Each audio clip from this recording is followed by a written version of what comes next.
মুখ্যমন্ত্রী সম্পর্কে যে ধরনের কথা বলেছেন, দয়া করে বলবেন না আপনাদের জন্য আপনাদের মেয়ের সাজা বিলম্বিত হয়েছে, আপনাদের জন্য আপনাদের মেয়ের ধর্ষক এবং খুনির ফাঁসির সাজা হয়নি। আরজি করের পরের যা যা ঘটনা ঘটেছে, জয়নগর থেকে, ফরাক্কা থেকে, গুড়াব থেকে, মাটিগাড়া থেকে রাজ্য পুলিশ ফাঁসির সাজা আদায় করে এনেছে।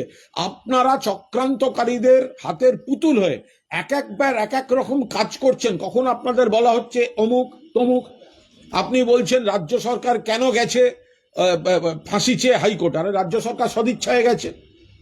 আবার আপনারা কখনো সেটা সমর্থন করছেন, অনুমোদন দিচ্ছেন, কখনো বলছেন না।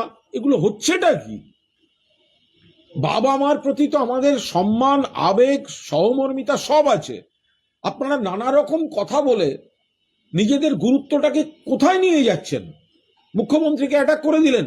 যে মুখ্যমন্ত্রী অপরাজিতা বিল চান, আইন চান, যে মুখ্যমন্ত্রী পুলিশ 24 ঘন্টার মধ্যে ধরে এনেছে, যে মুখ্যমন্ত্রীর নেতৃত্বে রাজ্য পুলিশ আরো 4খানা ফাঁসির সাজা আদায় করে আনলো, আপনারাই বলছেন সিবিআই, আপনারাই বলছেন সিবিআই সেটিং করছে।